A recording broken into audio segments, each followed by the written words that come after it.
Thanks for visiting the patient and the weather today. I'm meteorologist Al Peterlin.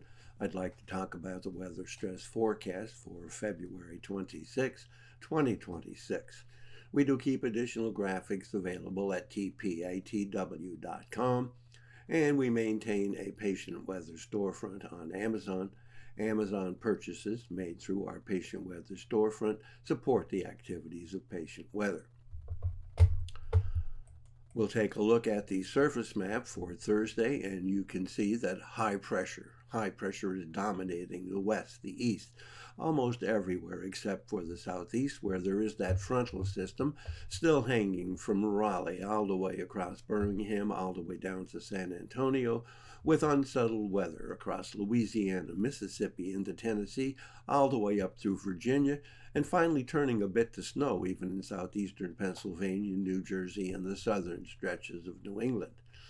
Note that that rain covers almost all of the south and the southeast. Looking at our vitality index, we're having a lot of activity here in the Central Plains, another area of interest up here in the Northern Plains, and then of course some of that activity lingering up toward New England and then across Florida.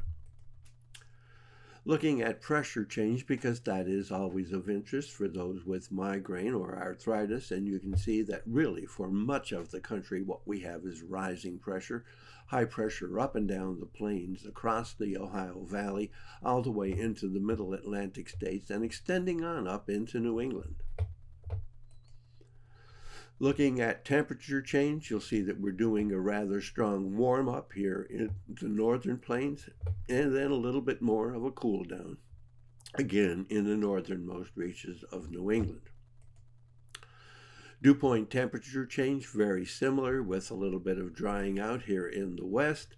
And notice that we have a sharp influx of moisture again here across Florida, and we do have some moisture influx up in the northern plains, and that is confirmed very strongly by the vapor pressure.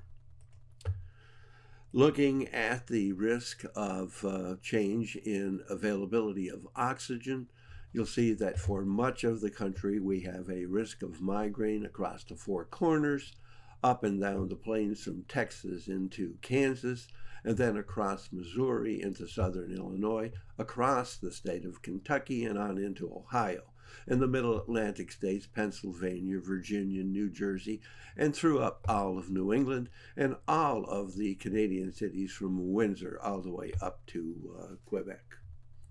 We have that risk of arthritis and asthma, especially strong across the northern plains into Minnesota and Wisconsin. And unusually, notice here with that set of unsettled weather running all the way from the toe of Louisiana, across Mississippi, Alabama, Georgia, up into Tennessee and the Carolinas, and very strong across the state of Florida. Thanks for visiting the patient and the weather. Your comments are appreciated. And if you hurt, tell us where you're